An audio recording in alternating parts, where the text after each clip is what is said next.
Ante las mareas de todos los días,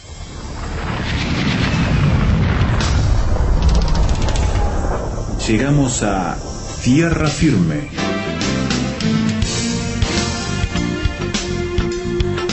Diálogos de actualidad con Salvador de Lutri.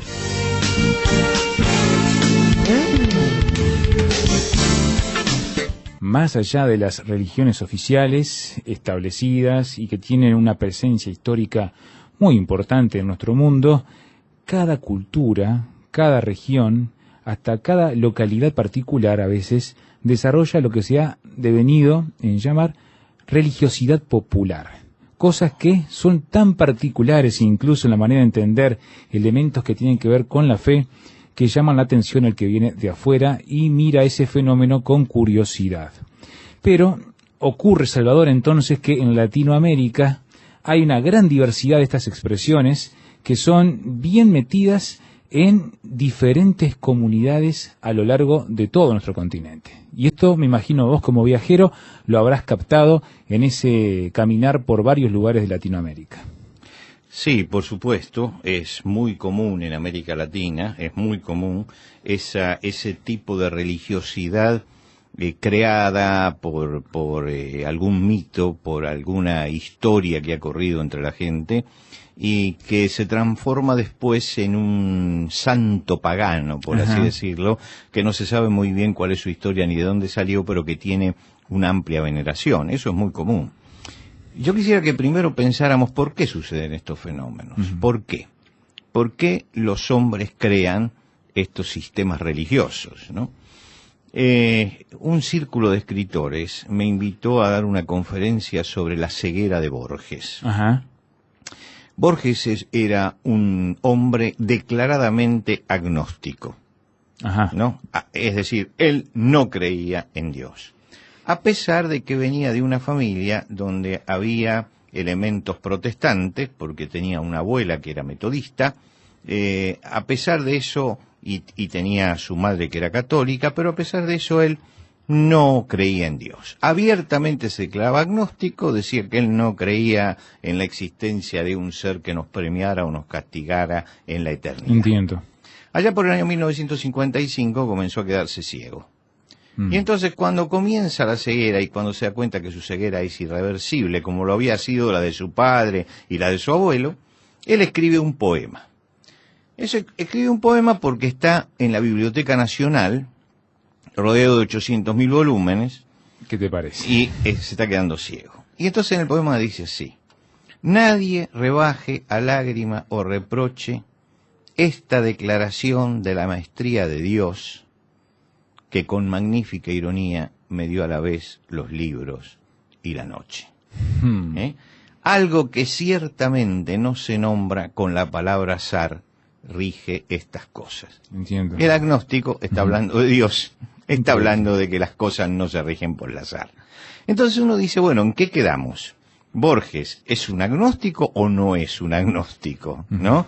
¿Cree o no cree en Dios? Yo creo que frente a las necesidades de la vida, aún aquellos que intelectualmente y racionalmente se declaran agnósticos, cuando comienzan los avatares negativos que nos llevan a la angustia y a buscar salidas que no son racionales, todos buscan algo que pegue un salto de la racionalidad. Y como Borges, soy agnóstico, pero es una declaración de la maestría de Dios. Impresionante. ¿No? Quiere decir que hay una necesidad en el hombre de acercarse a Dios. El rey David decía, como el ciervo volaba por las corrientes de agua, así clama a ti, oh Dios, el alma mía. Es una necesidad de Dios, es una necesidad espiritual, la necesidad de comunicarse con Dios. Ahora, esa necesidad puede canalizarse bien o puede canalizarse mal. Entiendo. Y hay gente que esa necesidad íntima de buscar lo trascendente, lo sobrenatural, lo busca a través de Dios y se acerca a una religión que le dé un sustento no solamente espiritual, sino también moral, ético, teológico. Y otros lo buscan en cualquier cosa. Y entonces esa gente simple, esa gente sin mayores luces, une la superstición Bien. con el sentimiento religioso, y al unir la superstición con el sentimiento religioso, se empiezan a crear figuras, ¿no?, donde el sincretismo entre una religión a la que yo pertenecía pero que no la entendí del todo, ¿no?, se une con una creencia popular que viene no se sabe de dónde, y todo eso se funde y se hace un culto determinado. Todo eso le sumás la necesidad personal del individuo. Claro, porque cuando se niega la fe trascendente, seriamente estructurada, se cae en la superstición. Entiendo. Se cae en la superstición. Y lo que estamos hablando es de que en nuestro continente hay muchos bolsones supersticiosos, Claro. ¿no? Voy a hablar de algunos que conozco. Por ejemplo, el Gauchito Gil, que se venera en Sudamérica. Sí, contanos un poco la historia para los que no estamos en el contexto directo de esta historia. Bueno, el Gauchito Gil, quien intente entrar en la biografía de él, se va a encontrar con que es de lo más aleatoria. Ajá. Hay biógrafos que dicen que nació en 1830 y otros dicen que nació en 1870. ¿No? Eso ya da la pauta. No estamos tan lejos en el tiempo como para tener una diferencia tan grande. Muchos dicen que era un gaucho matrero, otros dicen que lo seguía, lo buscaba la policía por un asunto de venganza. Es decir, es muy difusa la historia, ¿no? Muy endeble. Lo cierto es que lo buscaba la policía y parece que le echó una maldición al que lo mató. Entonces, pero le dijo, cuando llegues a tu casa, tu hijo va a estar enfermo. Dice, pero orame a mí y yo lo voy a sanar. Y dicen que pasó eso, que la persona que lo mató, el policía que lo mató, cuando llegó su hijo estaba enfermo, entonces oró al Gauchito Gil y el Gauchito lo sanó. Desde allí en adelante se armó todo un culto al Gauchito Gil, ¿no?, donde se colocan trapos rojos en determinados santuarios para invocar el nombre del Gauchito Gil. ¿Cuál es la base que tiene? No hay mayor referencia que esa. No hay mayor referencia que esa historia media difusa, ¿no es cierto? Y el hecho de que hay un milagro original. Pero, lógicamente, que la gente es muy simple y no se cuestiona mucho si esa historia es verdadera, cuál es el origen, si el Gauchito Gil no era realmente un delincuente porque lo estaba buscando la policía. No se cuestiona todo eso. Está buscando en algo poner la fe, y lógicamente que inclinarse ante el Gauchito Gil es muy sencillo, porque no hay ninguna demanda ética, claro, porque no hay ninguna norma, simplemente se coloca el pañuelo rojo, se hace una oración para recibir algo, ¿no es cierto? No es una religión estructurada, para nada, ¿no es cierto? Sí. Es decir, no tiene los 10 mandamientos, no los tiene, ¿no? Y interesante que algunas de las figuras del Gauchito Gil nos muestran al Gauchito Gil sobre una cruz, ¿no? Qué interesante. La superstición es superlativa. Este es un caso donde está basado en un personaje histórico, pero en un personaje que creemos que es histórico. Claro. ¿No? Pero claro, cuya historia no la conocemos realmente en serio. Un poco más al norte, si vamos un poco más al norte, donde la influencia ya es más africana, donde tenemos, por ejemplo, un santo que es increíble. A mí me asombró la primera vez que yo lo escuché nombrar, ahora ya estoy acostumbrado. Ajá. Pero está San la Muerte. San la Muerte. San la Muerte. Es un personaje que en la zona donde vivían los indios guaraníes, en América del Sur, principalmente en el Paraguay, en el norte de la República Argentina, está San la Muerte como uno de los santos venerados. ¿Cuál es el origen de este San la Muerte, no? ¿De dónde nace la veneración? Bueno, parece que el origen está puesto en las religiones indígenas de la zona. Religiones indígenas de la zona. Las religiones estas indígenas tenían un gran respeto por la muerte y creían en el poder de los huesos de los que habían muerto, ¿no? Lo que quiere decir que cuando surgía, por ejemplo, una tormenta, se acercaban a los huesos para pedirle protección. Mira. ¿No? Quiere decir que todo eso deriva en un santo que es San la Muerte. Muy interesante la representación que tiene este San la Muerte. Tiene una guadaña. La guadaña es típica de la muerte, para cegar la vida. tiene una figura, es una calavera y un esqueleto, ¿no? Tiene todos los elementos típicos de la muerte. Y por supuesto que entonces se cree que San la Muerte, si uno le ora de determinada forma, o si lleva un amuleto, ¿no? Hay unos amuletos especiales para San la Muerte. La persona que lo lleva, ese amuleto, entonces es invulnerable. Mirá vos. Es decir, nadie le puede hacer nada. Todas las desgracias. Y si uno tiene el amuleto, la buena fortuna lo sigue. Es decir, se crea un talismán allí que el que lo lleva cree realmente que eso lo mantiene invulnerable a todas las cosas. Es otro, ¿no? Ahora, interesante también que la figura de San la Muerte no es solamente aceptada por estos pseudo cristianos, porque yo no creo que sean cristianos y adoren a San la Muerte, ¿no?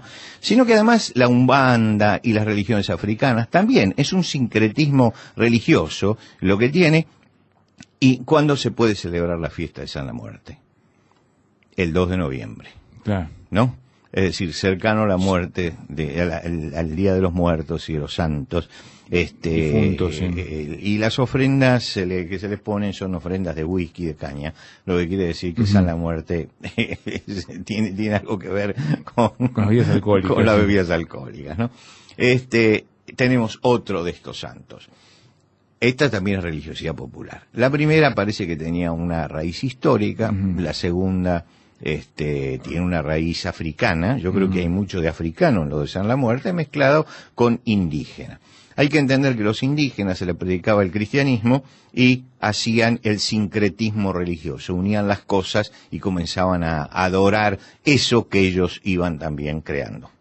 Así se van formando entonces estos mitos, leyendas, estas religiosidades populares que pululan en una parte de Latinoamérica, pero si buscamos, si hurgamos, seguramente encontraremos más por allí.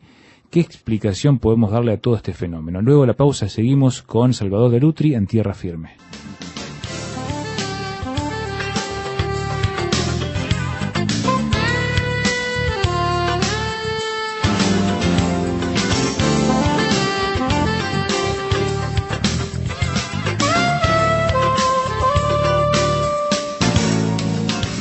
Tierra Firme en Internet. Descubra nuestro sitio materiales, datos, la transcripción de estos comentarios, frases sobre este tema que le ayudarán a desarrollar una posición con bases sólidas.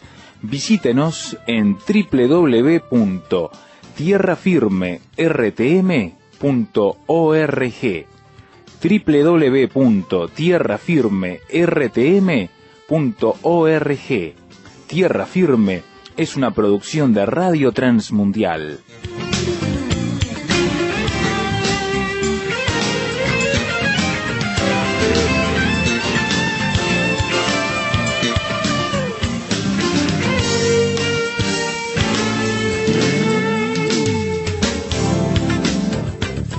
Entre estas expresiones de la religiosidad popular hay una difunta Correa que también se habla bastante, Salvador. Sí, es muy famosa, fue muy famosa la difunta Correa.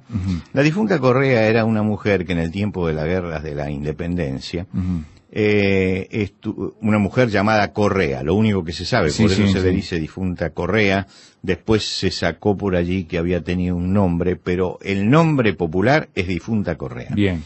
La encontraron muerta, ¿no? Pero con su hijo amamantándose, su hijo vivo amamantándose. Entonces, desde allí comienza a ser la protectora, ¿no? De, por ejemplo, los que andan de camino, ¿no? ¿Y cuál es el tributo que hay que darle? Una botella de agua. Ajá. Entonces, en los santuarios la gente va y lleva una botella llena de agua y la deja, ¿no? Como testimonio.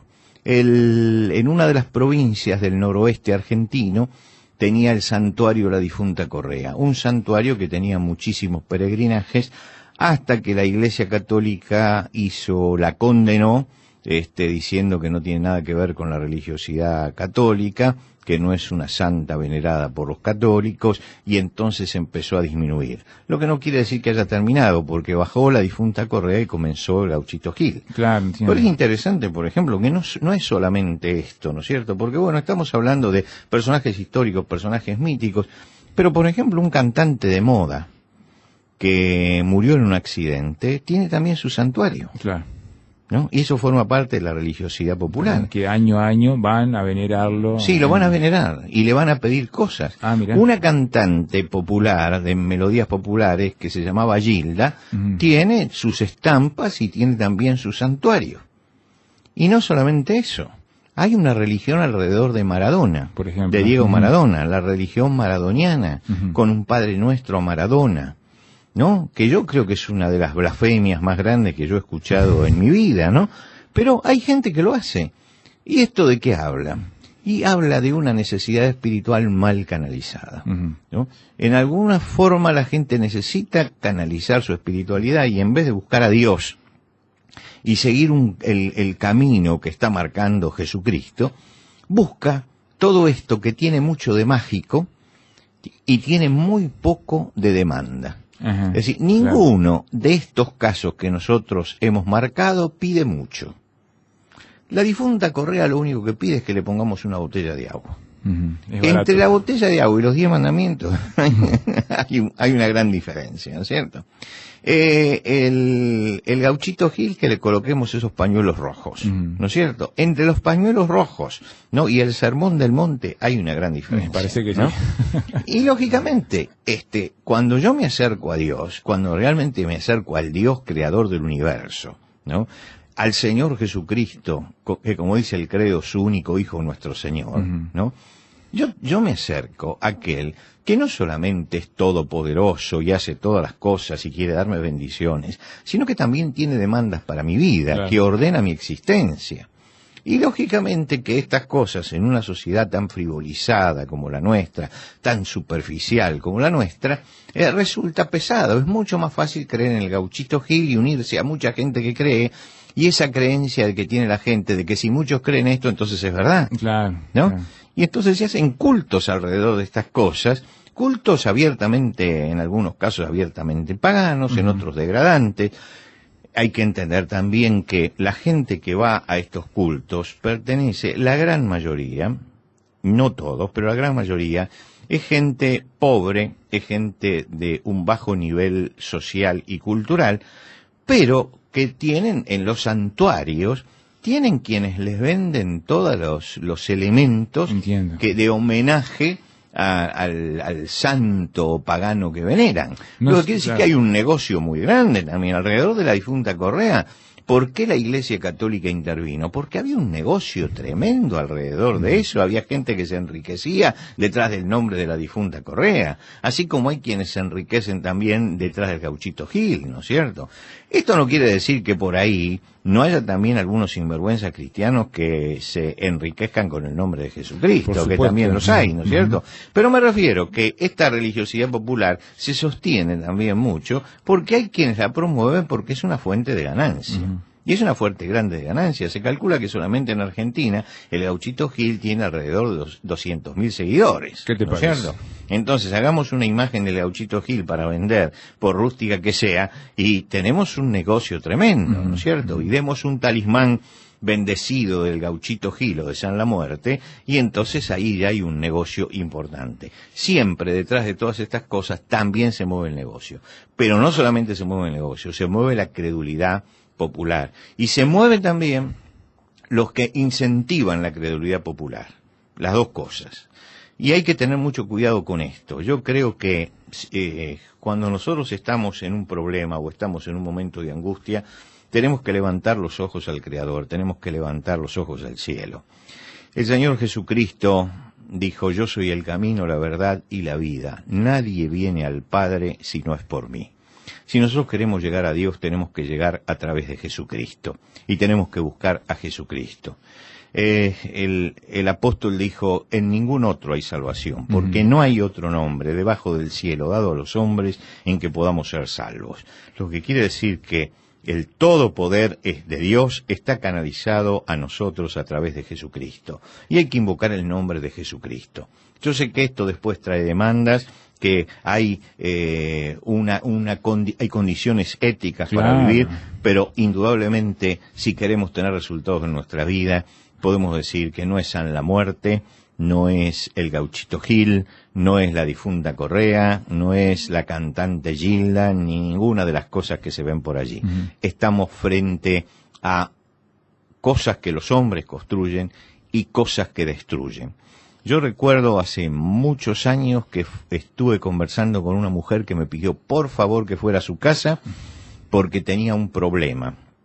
Ella había entrado a uno de estos cultos y tenía una calavera en su casa envuelta en crespones negros dentro de una caja. Era algo bien tétrico y no se podía deshacer de eso porque estaba aterrorizada. Esa calavera ella la aterrorizaba. Y recuerdo que me pidió a mí, yo fui, me la llevé, la hice desaparecer, ¿no? La destruí. Y esa mujer empezó a vivir una vida diferente porque puso su fe en Jesucristo. Creo que lo que yo quiero mostrar es esto. Había un contraste tremendo. Esta mujer había entrado por ese camino de San la Muerte y terminó esclavizada y terminó asustada y terminó temerosa, con miedo y estaba terminando mal. Cuando pudo destruir eso y puso la fe en Jesucristo, entonces encontró el equilibrio que necesitaba. Y creo que lo que tenemos que hacer es desechar todas estas supercherías que están a nuestro alrededor y poner nuestra fe en Jesucristo.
Escuchábamos el Kyrie del Requiem de Mozart en Tierra Firme. Puede escribirnos al correo electrónico tierrafirme@transmundial.org. tierrafirme@transmundial.org. Si prefiere, visítenos en nuestro sitio de internet www.tierrafirmertm.org.